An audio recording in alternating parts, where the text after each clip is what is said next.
The virtual Lead Marketing Conference continues with its focus on loyalty, engagement, analytics, and digital applications. I'm your host, John Karolewski. We have two more presentations today, one on e-commerce and the other on big data. You can stay with us for both or just log into that presentation which interests you. If you have questions, please type them in the chat box in the lower left of your screen. And we'll be answering them along the way as time allows. All conference attendees will get a copy of links to recordings and presentations of all the presentations sometime next week. At the end of the presentation, there will be a CPG and retail trivia quiz for valuable prizes, including the grand prize of a Kindle Fire HD. Our next presentation deals with optimizing the opportunity for CPG brands in e-commerce. Joining me now is Supriya Chaudhry, Chief Marketing Officer for Clavis Insight, a leading provider of e-commerce insights and online store audits for CPG brands around the world, which is great because our attendees this morning are from 21 different countries around the world. Supriya, take it away. Thank you, John, and thank you to everyone that is listening in on this conference for the opportunity to speak with you. I hope that people that are in the same time zone as me are not coming over with a post-afternoon, post-lunch lull, but I'll try to keep things active and energetic to move us along. So for a long time now, I think everyone believed that e-commerce was at a point of an adoption gap. What you're seeing here is a curve that I'm sure most of us in CPG are very familiar with. It's a Rogers technology adoption curve, but it's generally representative of most innovation adoption curves. And you see how for something to become mainstream, you really need to move from the innovators and the early adopters to capturing the majority. And I think what we believe is that CPG is no longer stuck at this point of adoption gap. It has bridged over and it's ready to take off. So it's no longer about if or when, it's now. And it's moving from now that everyone's realized that it's here to stay and now to switching gears and trying to understand, well, how? How do we make sure we're getting the best advantage of this opening channel, and how do we maximize our business in this channel?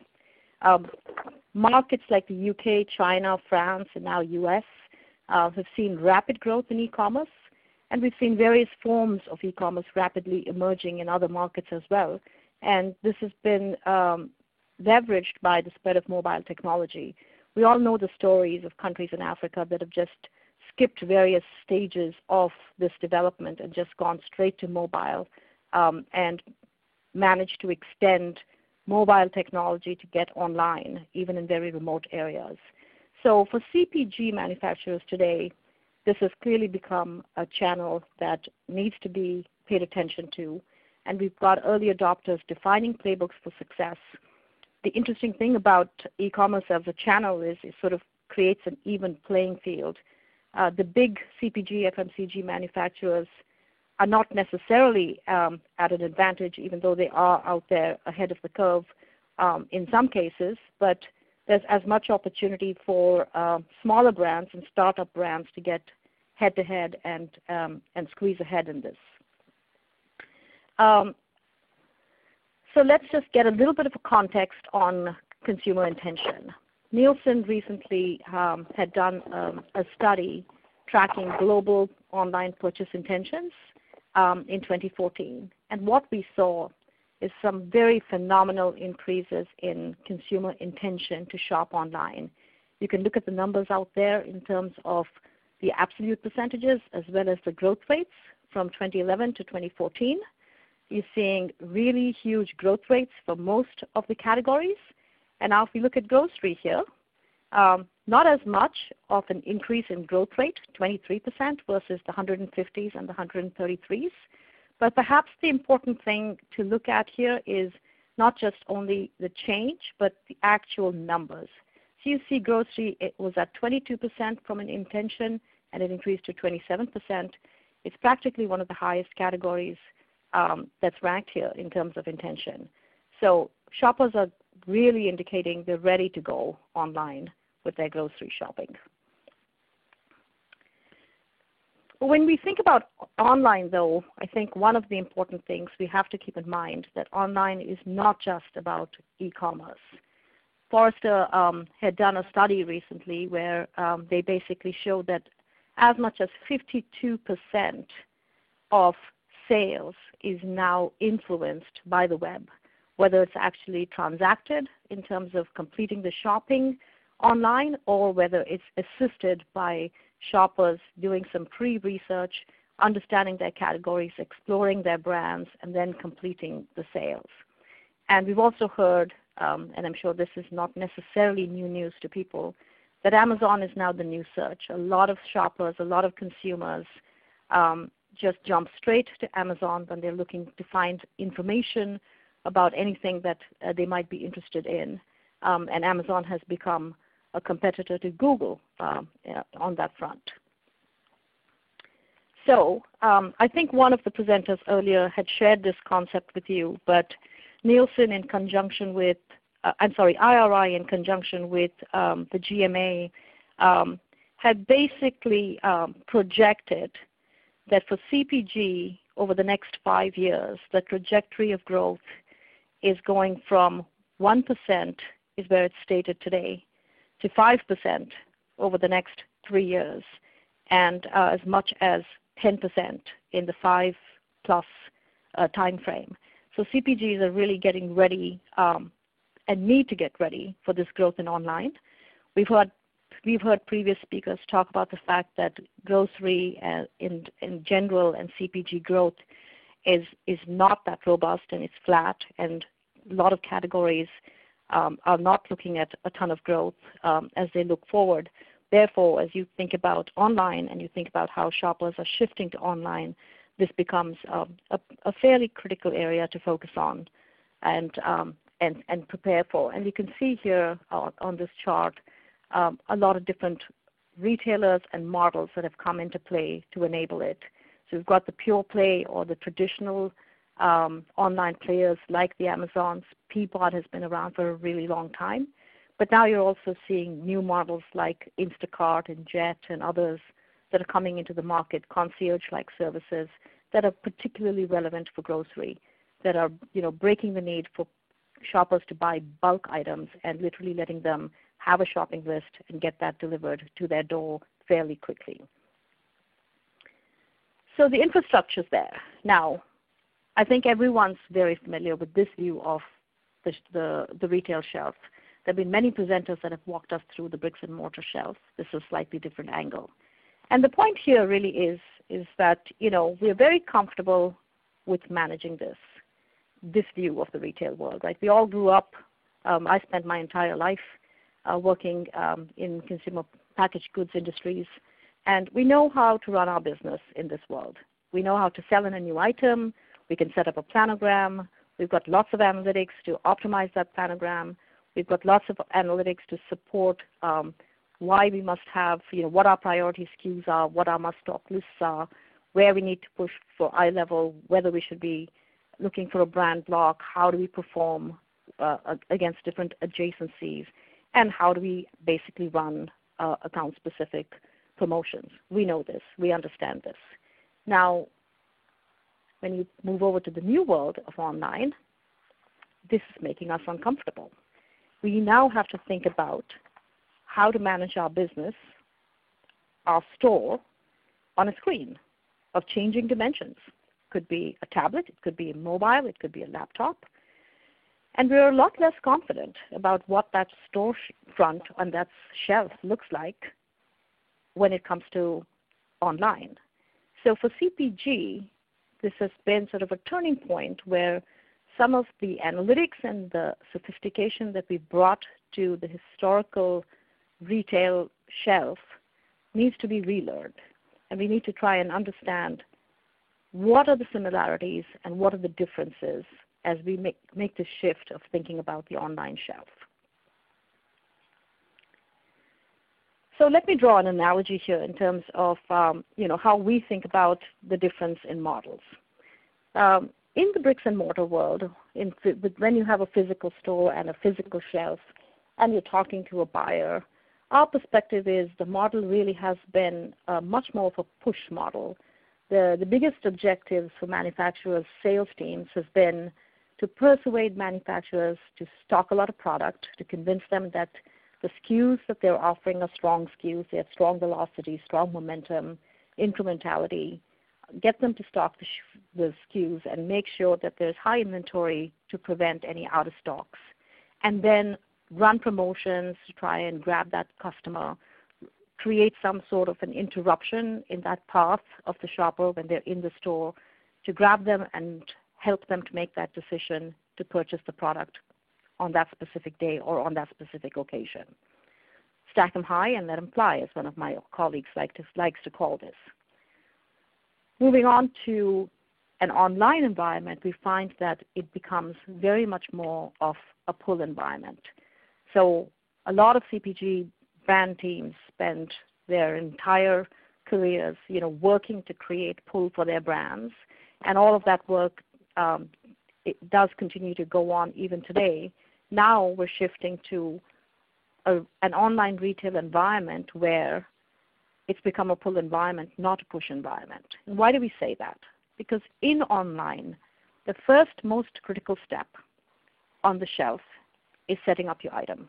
Making sure that you set up your item right becomes extremely critical, because if you have the right information, the right content, you've optimized and thought about optimizing how you describe your product, and you're giving all of the right detailed information about your SKU or your brand on an online retailer, then you're going to satisfy your shopper when they get to your brand page. But more importantly, you're going to show up in search. You're going to rise to the top. You're going to become visible. And consumers are much more in the space of pulling out your brand and seeking a specific category or a specific brand, or if you've done a great job, even seeking out your very specific SKU by name to get pulled up on their screen to either research or to buy. The flip side of this is, while today a lot of online traffic is still focused against learning about the brand and may end up with closing that transaction offline, retailers can now watch and see how your brand is performing to determine how much stock they want to carry.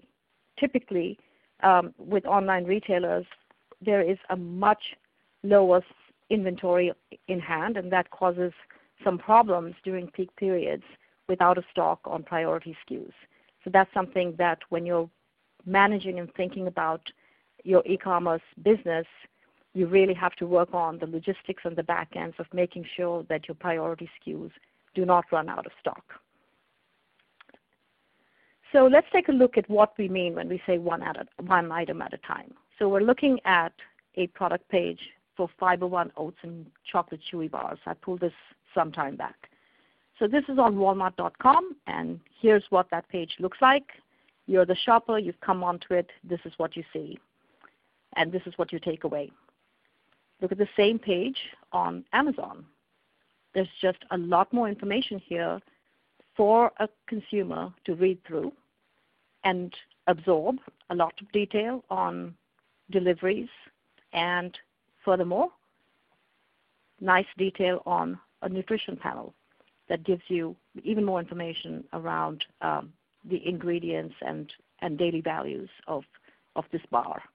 So this is just an illustration to show that if you do a great job from a content perspective on your product pages, it's really going to pay a dividend, because it's going to provide relevant information to the shopper, but more importantly, it feeds into the algorithms that the retailers have on their websites, and it will pull your brand up to the top when it comes to search.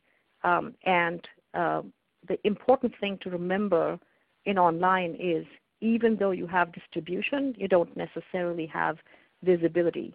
You've got to get to eye level, and getting to eye level means ranking high on search and ranking high on a menu path, if that's a viable alternate path that a shopper may take.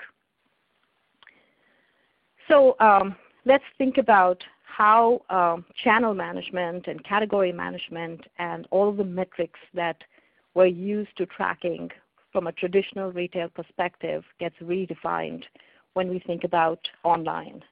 So, we know that in a physical store, some of the most important aspects that we want to manage for our business is our distribution, our depth of distribution, our assortment, making sure we're getting the right portfolios out at the right stores.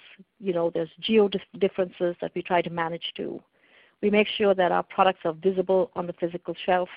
We try to have impact both on the shelf and by using shelf talkers and other violators to make our product pop. We've got organized planograms, and we have them varied by market size and retailer formats. Pricing and promotion, always a very critical area. And then finally, the in-store experience. So what does that now look like when you switch over to online retail? Distribution and assortment. Now, distribution is critical, whether it is online or whether it's in traditional retail. It just becomes a slightly different nuance when you think about online. So in the early days of online, everyone thought about online as an endless shelf. And in many ways it was. Amazon sort of is a fishing expedition that people can go on to find anything they want. And continues to be that, but evolving. Even when it comes to online, one needs to think about portfolio and how you manage and define what's the right portfolio for the specific online retailer. But more importantly, there's that availability piece. We spoke a little bit about out of stocks and availability earlier, so I just want to reemphasize that availability becomes very, very critical in online with the lower inventory levels that online retailers tend to carry. And this is an aspect of the business that manufacturers will need to keep an eye on in a very concerted way. Now let's get to the product on the physical shelf. Well, that's now replaced by your product content pages. So I shared an example of the bar. Getting that content right, getting that content rich, enhanced, engaging, interesting is really important because that's your shelf. When the shopper finally comes to your product, that's the experience they're going to have with your product. Your planogram is now replaced by either a menu taxonomy or by search. And pricing and promotions remains as important.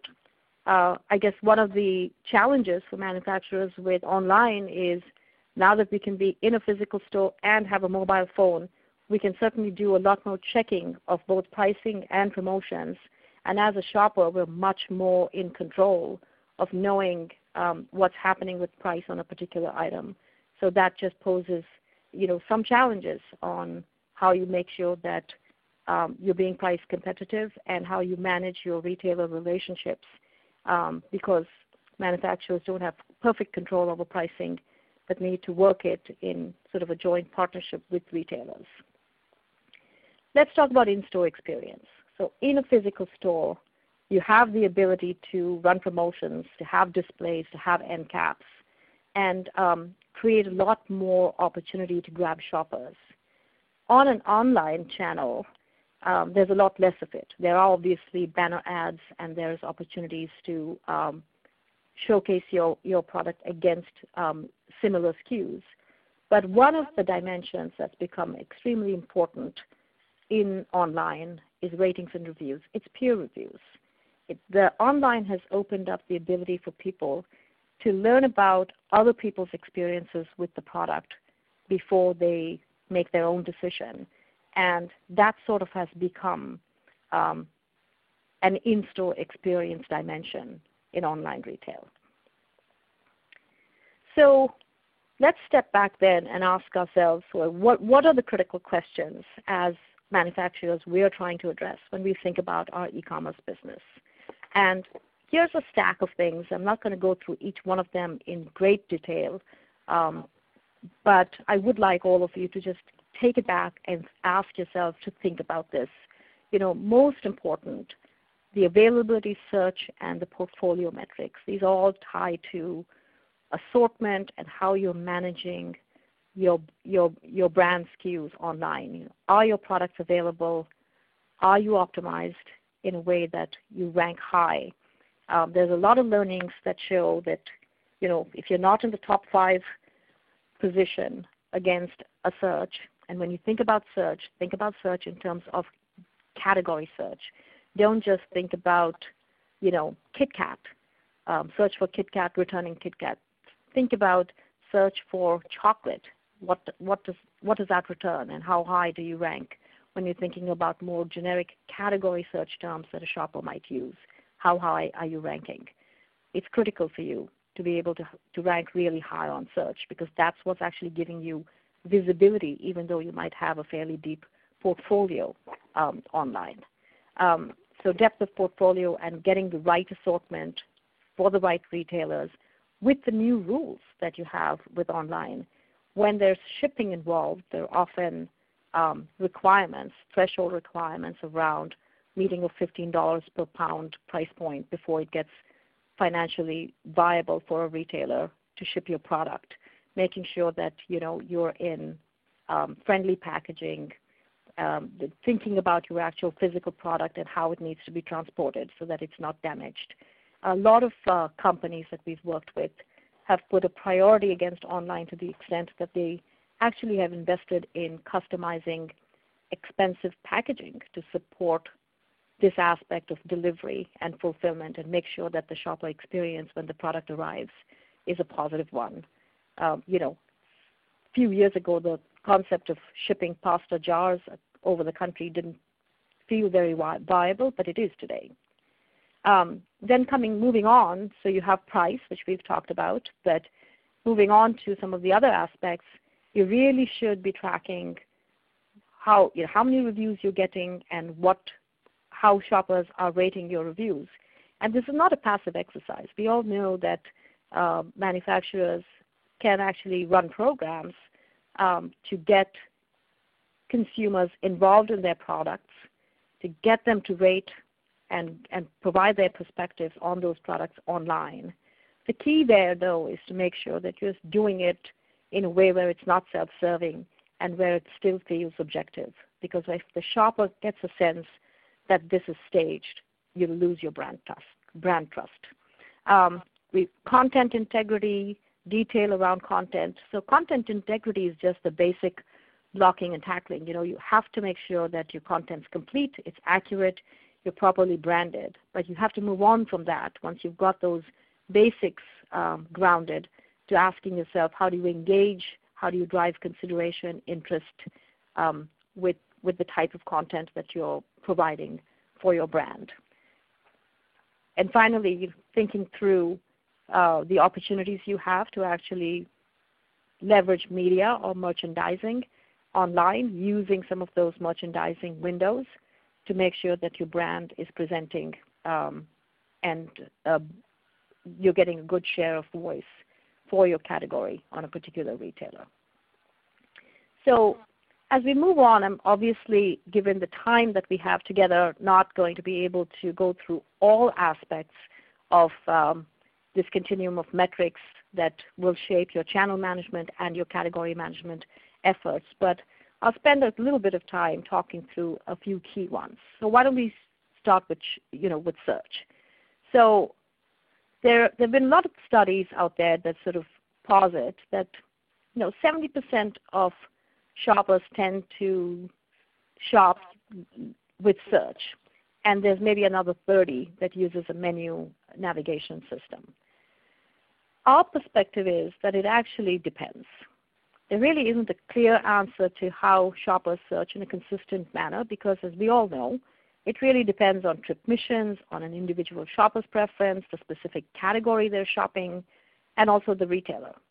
So if we start with the retailer, there's a big difference between a path that someone will take if they get onto an Amazon that very much has designed their website to push search versus a Peapod.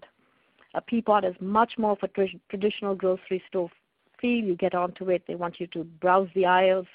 So they're promoting a menu-driven, aisle-driven shopping experience, whereas Amazon's promoting a shopper going in and typing in what they're looking for in their search bar.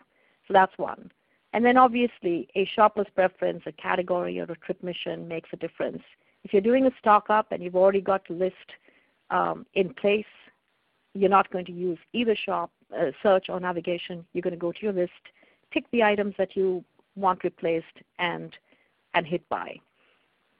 In terms of category involvement as well, a new mom that has just had a baby is going to be much more in a information-seeking, educational mode when they come to buy diapers. So they're going to spend time trying to understand how the retailer they're shopping from groups products. How are they defining the brands and the products that fit into this category, and what can they learn because they are newer to the category. They haven't formed their habits yet. So in that initial phase, they're going to be much more exploratory, and they're going to want to see how the menu is categorized. And once they've landed on their brand of choice, they're then going to switch to either a replenishment mode or a search mode. So let's take a look at some examples of how winning on search is important. So on the left you see sort of some results, top 3 results for soda. We typed in the word soda on Amazon, and here's what we got on that particular day.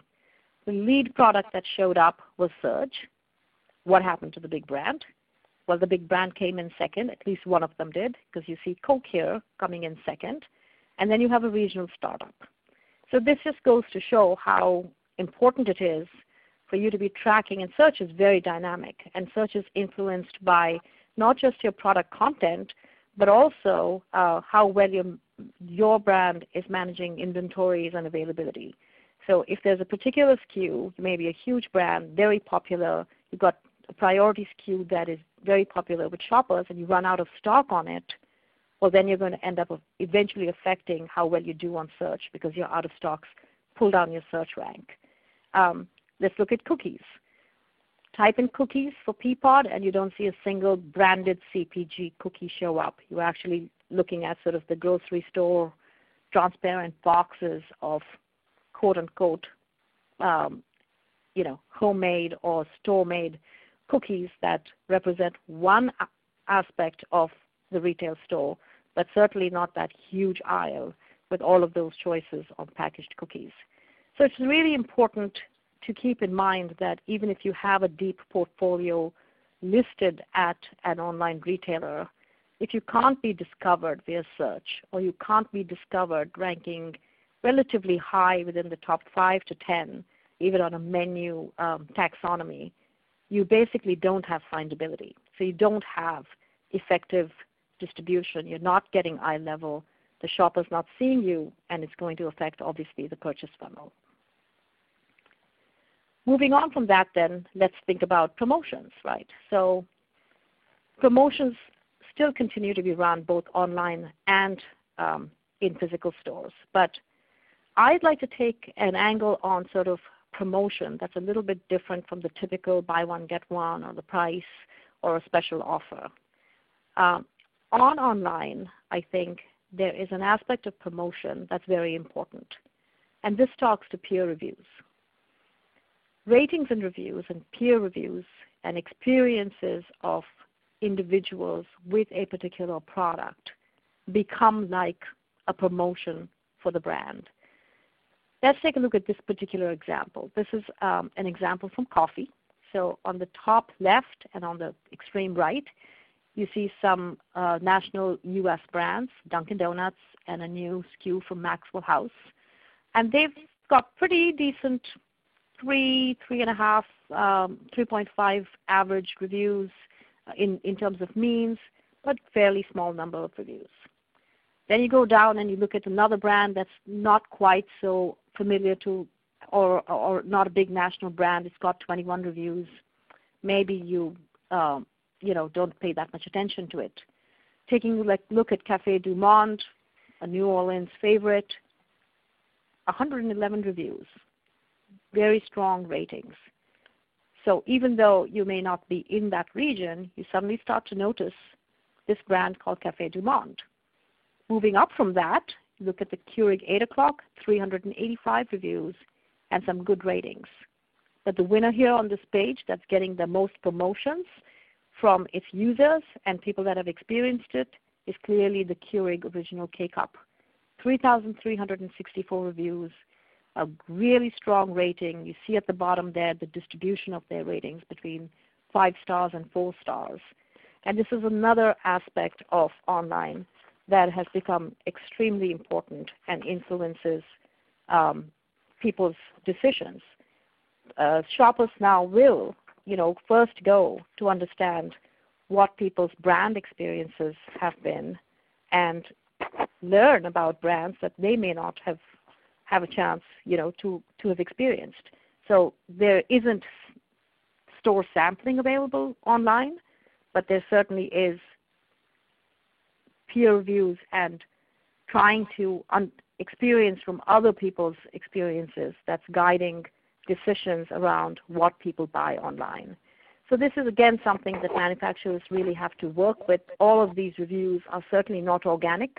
When you look at the 3,300 reviews on Keurig, you can't assume that that's just organically happening. Manufacturers work with companies like Vine and other such companies to run these sort of ambassador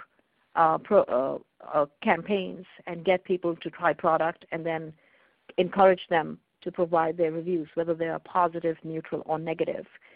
So there's a lot of engagement that you need to work on with your brands to get these types of reviews onto websites and to enable your shopper then to get a little bit of a sense of what your brand is about. So this is a new dimension that obviously is unique to online and doesn't really exist in the bricks and mortar physical world. So those were some of the dimensions of metrics that I wanted to touch on today. And what I want to emphasize is, as you think about the different metrics for online, obviously some of them are much more dynamic and need to be tracked much more dynamically than others. So out of stock is something you're going to want to track every day. You might want to be tracking it for specific geocodes, critical ones for you. Whereas on the other hand, product content is not something you're dynamically touching every single day. So in order to make sure that you have a good understanding of how to manage the business and also can be driven to action and not just data overload, we work with our partner manufacturers to really think through the whole system of how you should be optimizing your e-commerce business. So let's take a look at what that looks like. So the best practice. How do you drive best practice for the e-commerce channel, and how do you move from data to insights to actionability? So our approach has always been sitting down with manufacturers and first just defining goals. What are your goals? Where are you on your e-commerce development cycle? Are you just getting started? Are you just beginning this process, or have some of your SKUs been shipped out and listed on various online retailer websites, but you're taking stock now and trying to get some control of over those retail relationships? So define the goals, figure out what the priority brands are that a business wants to make the biggest push against for e-commerce, and then identify the retailer partners. Who are your priority retailers? Who do you think are the most strategic online retailers you want to work with? Once you've figured that out, then working through in very, very clear terms what the goals are for the specific brand at a specific retailer and mapping it to key success factors. What are your critical success factors that you want to set to measure progress and to measure success? And we work with you on defining those broad success factors, and then we take those success factors and map them to specific metrics.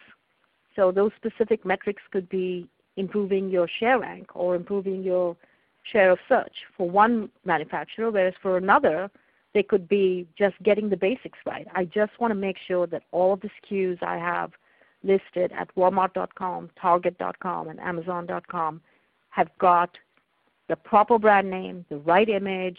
They have all of the product content that's essential, filled, and that's what I want to do for starters.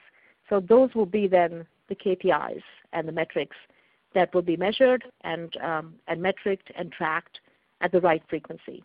And I think one very important aspect of driving success in e-commerce is also the organizational piece, which is figuring out which functions need to be involved to drive success and assigning owners for the different aspects of what needs to be done right for e-commerce success, and making sure that you're holding all of those different functions that get involved in the process to certain goals and success factors and KPIs. And then when you set your baseline, you can start measuring for change and you can drive to a goal. And our teams work very closely with a lot of major CPG manufacturers to really make this insights to action plan come to life and drive progress, on the business success online. So with that, I'll take a pause before I go into maybe providing a little bit more background on Clavis in case there are any questions. There are a couple of questions here, Supriya. One, if e-commerce is one item at a time, how can that be profitable for small or low margin items? So there's a couple of different ways that this profitability gets pushed. When you think about one item at a time and small margin, low priced items, what you'll find is in order to be successful at e-commerce, you have to think about a different pack size. So usually these types of items you need to build a customized pack size that is a 4-pack or a 6-pack. In the nutrition bars example that we looked at, the Chewy bar, if you looked at the detail, I think that was actually a multi-pack. So most times smaller items sort of get bulked up to multi-packs, and that takes the price point up and makes it profitable for that particular retailer. But it is quite critical to find that balance of what's the right pack size. So in the case of one of the clients that we worked with, as they were trying to create these pack sizes customized for online, they actually went too far and made their pack size initially a little bit too big, and then right-sized back down, to the right number, which sort of hit the sweet spot between what the shopper's looking for and what is also reasonable for a manufacturer, for both the manufacturer and the retailer to manage profitably. Okay, one final question. Do these metrics apply to e-commerce channels beyond the U.S. in emerging markets such as China, for example? Absolutely. I think that we have been working in the China market now for 4 years, and the markets and the retailers, as you know, the retailers are incredibly different. In fact, China is a very, very demanding online market and is almost leading the West, leading countries like the U.S. and even Europe in how sophisticated and demanding the online channel is getting. But these specific metrics are classic metrics, and if you have a CPG headset, you can see the translation of the physical metrics, the physical store metrics that we're used to using to these online metrics. And you can apply these same metrics globally.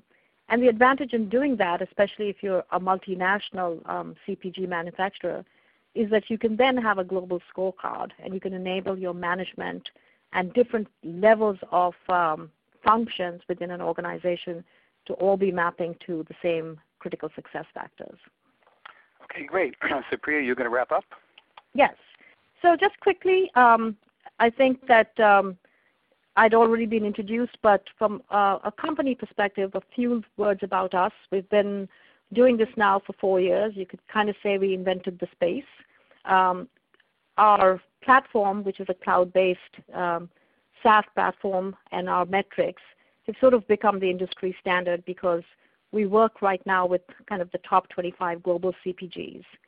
But it's not just a platform that makes us successful and makes our clients successful. It's sort of the consulting and the CPG expertise and understanding that we bring, and that we partner very closely with our manufacturers to make sure that we're driving success, and we take our CPG partners in advice and priorities into our own product roadmaps as well as we think about the future. So the other critical thing that's happening today is that the true view of the retailer, of the online retailer, is not stopping just at the desktop. It's moving to the mobile web and mobile app. So as you think about your businesses, think about how consumers shop and try and understand what that brand experience can be cross-platform. And we help a lot of our clients with kind of weeding through, prioritizing what it is they should be focusing on an app versus a desktop, what those differences are, what they need to be tracking, and how they need to be managing their businesses cross-platform. And finally, you can take a quick look at some of the companies we work with. We're delighted to partner with so many great brands, and I hope that we will have the opportunity to partner with all of you that are listening to this conference. If we're not already partnering with you, we look forward to working with you in the